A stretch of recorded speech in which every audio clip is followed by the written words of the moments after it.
வணக்கம். பிஎம் கிசான் 22வது தவணை பணம் வருமா வராதா?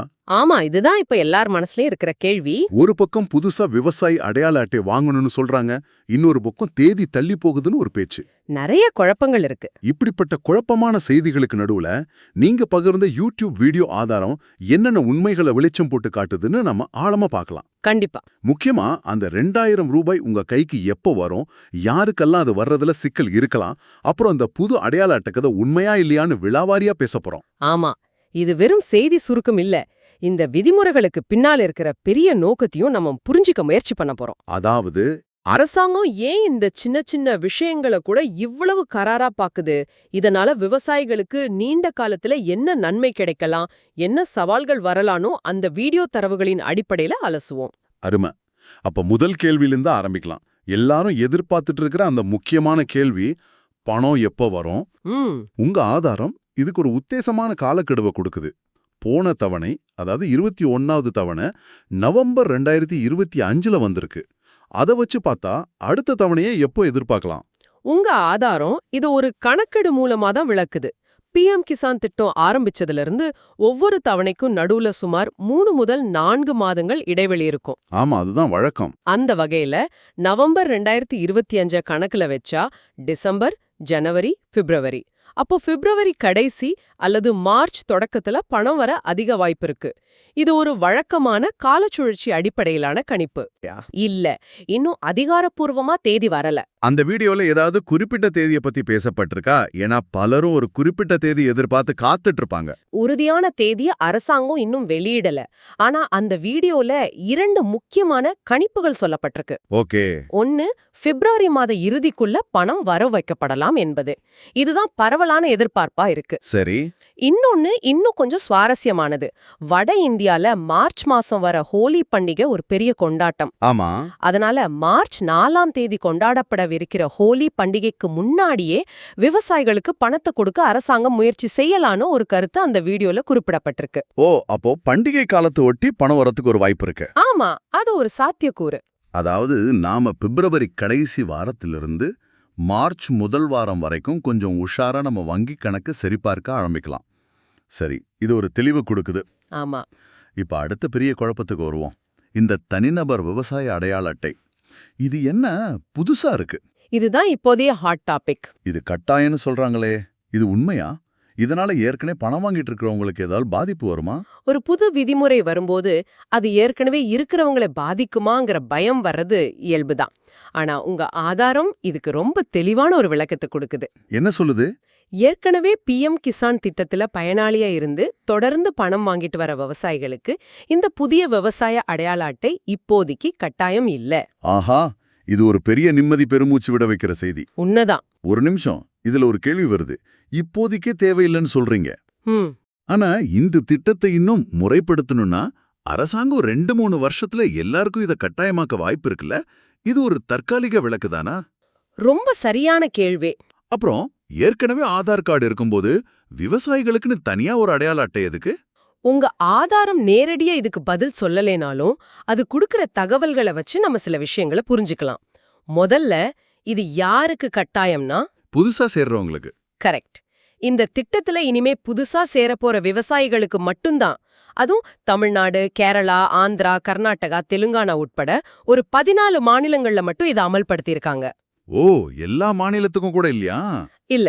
ஆதார் ஏன் போதாதுங்கிறதுக்கான காரணம் என்னவா இருக்கலாம்னா, ஆதார் ஒரு பொதுவான அடையாள அட்டை. ஆனா இந்த விவசாய அடையாள அட்டை ஒருத்தர் உண்மையிலேயே விவசாயம் தான் செய்யறாரா, அவருக்கு எவ்ளோ நிலம் இருக்குங்கிறத உறுதிப்படுத்துவதுமா. அப்போ இது விவசாயிகளுக்கான ஒரு பிரத்யேக டேட்டாபேஸ் உருவாக்குற முறைச்சி மாதிரி தெரியுது. மிக சரியா சொன்னீங்க. இது வெறும் பணப்பரிமாற்ற திட்டம் இல்ல. சொல்லுங்க. எதிர்காலத்துல விவசாயிகளுக்கு மட்டும் பிரத்யேகமா உரம், விதைகள், கருவிகள் மேல மானியம் கொடுக்கணும்னா இந்த அடையாள அட்டை ரொம்ப உதவியா இருக்கும். ஓ, அப்போ தகுதியானவங்களை மட்டும் கரெக்டா அடையாளம் காணவா? ஆமாம். தகுதியான விவசாயிகளை மட்டும் பிரித்தெடுத்து அவங்களுக்கு மட்டும் திட்டங்களை கொண்டு போய் சேர்க்க இந்த தளம் பயன்படலாம்.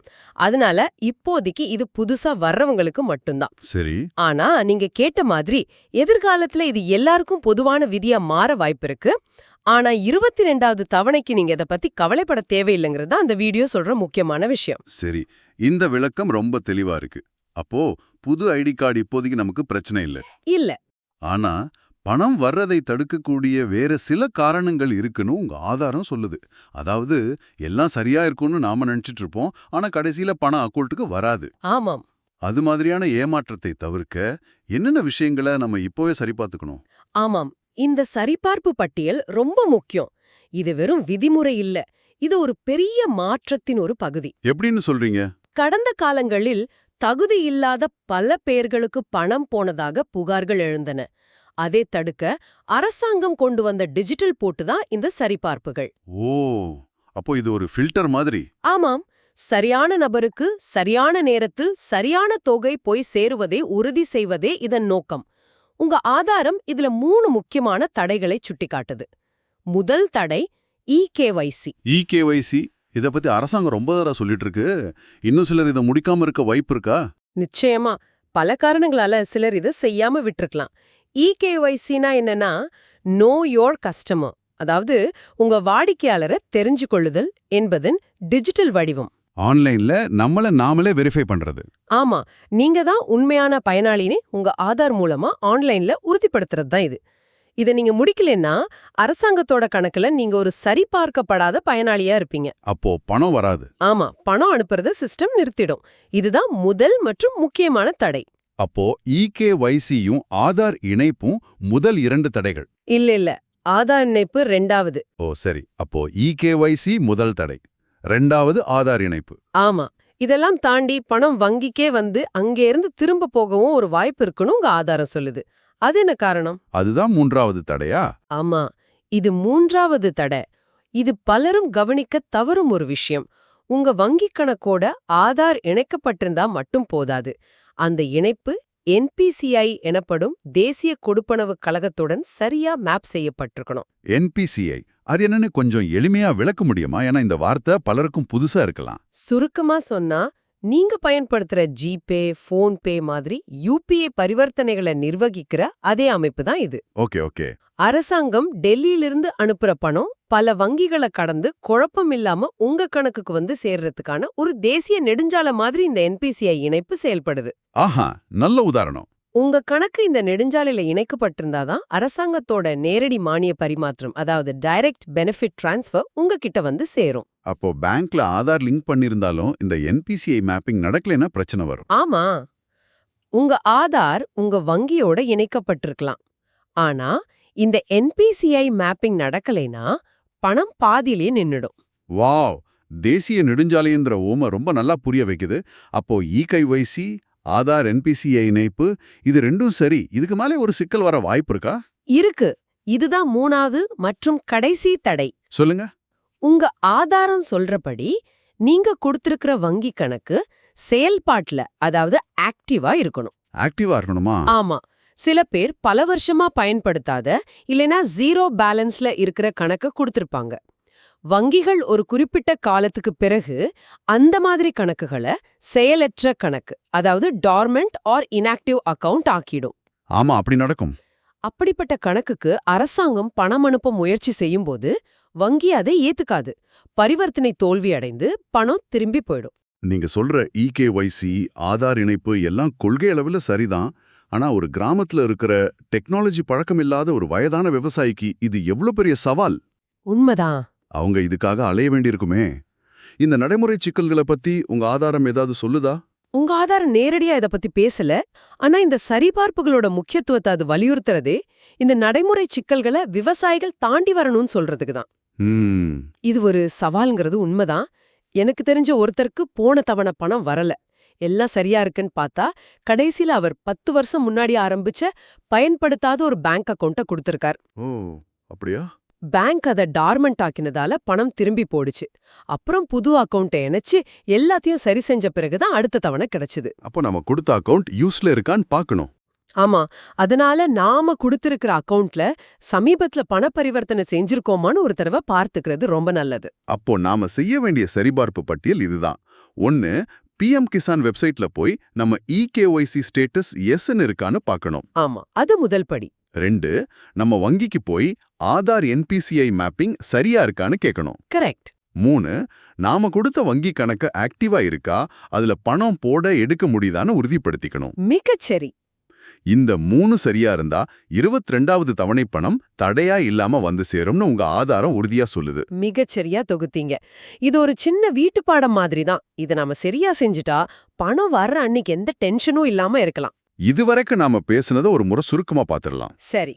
EM கிசான் 22வது தவணை பணம் பிப்ரவரி மாத கடைசி அல்லது மார்ச் 2026 முதல் வாரத்துல எதிர்பார்க்கப்படுது. ஹோலி பண்டிகைக்கு முன்னாடி வரத்துக்கும் வாய்ப்பு இருக்கு. ஆமா. பரவலா பேசப்படுற அந்த புது விவசாய அடையாள அட்டை ஏற்கனவே பணம் வாங்குறவங்களுக்கு இப்போதைக்கு கட்டாயம் இல்ல. அது ஒரு முக்கியமான விஷயம். அது குறிப்பிட்ட 14 மாநிலங்கள்ல புதுசா சேரவங்களுக்கு மட்டும்தான். மிக முக்கியமா பணம் தடையின்றி உங்களை வந்து சேர உங்க EKYC, ஆதார் NPCI இணைப்பு மற்றும் உங்க வங்கி கணக்கு ஆக்டிவா இருக்கான்னு சரிபார்த்துக்கிறது அவசியம். இத ஒரு பரந்த கண்ணோட்டத்துல பார்த்தா இது வெறும் ஒரு பண பரிவர்த்தனைக்கான சரிபார்ப்புகள் மட்டும் அல்ல. வேற என்ன? இந்தியாவின் நலத்திட்டங்கள் எப்படி முழுமையா டிஜிட்டல் மயமாயிட்டு வருதுங்கிறதுக்கு இது ஒரு மிக சிறந்த உதாரணம். தொழில்நுட்பத்தின் மூலமா தகுதியான பயனாளிகளை மட்டும் நேரடியாக சென்றடைவதும், இடையில் எந்த தவறுகளும் முறையீடுகளும் நடக்காம தடுப்பதும் தான் இதன் அடிப்படை நோக்கம். ஓகே. நாம இப்போ பாக்குற இந்த EKYC, ஆதார் இணைப்பு மாதிரியான சரிபார்ப்புகள் எதிர்காலத்துல அரசாங்கத்துக்கிட்ட இருந்து எந்த ஒரு நிதி உதவியை பெறுவதற்கும் இதுதான் அடிப்படையான தகுதியா மாறப் போகுது. இது ஒரு டிஜிட்டல் அடித்தளம். அருமையான பார்வை. உங்க ஆதாரம் பணம் பெறுவதற்கான வழிமுறைகளை மட்டும் பேசல, அது ஒரு பெரிய மாற்றத்துக்கான அறிகுறிகளையும் காட்டுது. ஆமா. இது நம் மனசுல ஒரு முக்கியமான கேள்வியை எழுப்புது. விவசாயிகளுக்கான இந்த ஆதரவு திட்டங்கள் இப்படி முழுமையா டிஜிட்டல் மயமாகும்போது வெறும் பணப்பரிமாற்றத்தை தாண்டி விவசாயிகளோட நிதி மேலாண்மையிலையும் அவங்க எதிர்கால திட்டங்களை அணுகிறதுலயும் என்ன மாதிரியான புதிய வாய்ப்புகளும் சவால்களும் உருவாகலாம்? நிச்சயமா. யோசிச்சு பாருங்க, ஒவ்வொரு விவசாயிக்கும் இப்படி ஒரு சரிபார்க்கப்பட்ட டிஜிட்டல் சுய விவரம், அதாவது ஒரு டிஜிட்டல் ப்ரொஃபைல் உருவாகும் போது ஆமா, அதை வச்சு அவங்களுக்கு எளிதா வங்கி கடன் கொடுக்க முடியுமா? அவங்களோட நிலம், பயிர் விவரங்களை வச்சு பிரத்யேகமான காப்பீட்டு திட்டங்களை உருவாக்க முடியுமா? நல்ல பாயிண்ட். இடைத்தரகர்கள் இல்லாம அவங்க விளைபொருட்களை நேரடியா சந்தைப்படுத்த இந்த டிஜிட்டல் கட்டமைப்பு ஒரு பாலமா அமையுமா? இதெல்லாம் சாத்தியம்தான். அதே சமயம் இந்த தரவுகளோட பாதுகாப்பு, டிஜிட்டல் படிக்காத விவசாயிகளோட நிலைமை போன்ற சவால்களும் இருக்கு. கண்டிப்பா இருக்கு. அப்போ இந்த டிஜிட்டல் மயம்ங்கிறது விவசாயிகளுக்கு ஒரு வரமா அல்லது அவங்களுக்கு தெரியாமலே அவங்கள ஒரு அமைப்புக்குள்ள கொண்டு வர ஒரு புதிய சவாலாங்கிறத நீங்க யோசிச்சு பார்க்கலாம். உண்மைதான். இது வெறும் 2000 ரூபாய் பற்றிய விஷயம் இல்ல. இந்திய விவசாயத்தோட எதிர்கால டிஜிட்டல் பயணத்துக்கான ஒரு அஸ்திவாரம். இதை பற்றி சிந்திக்க இது ஒரு நல்ல தொடக்கம்.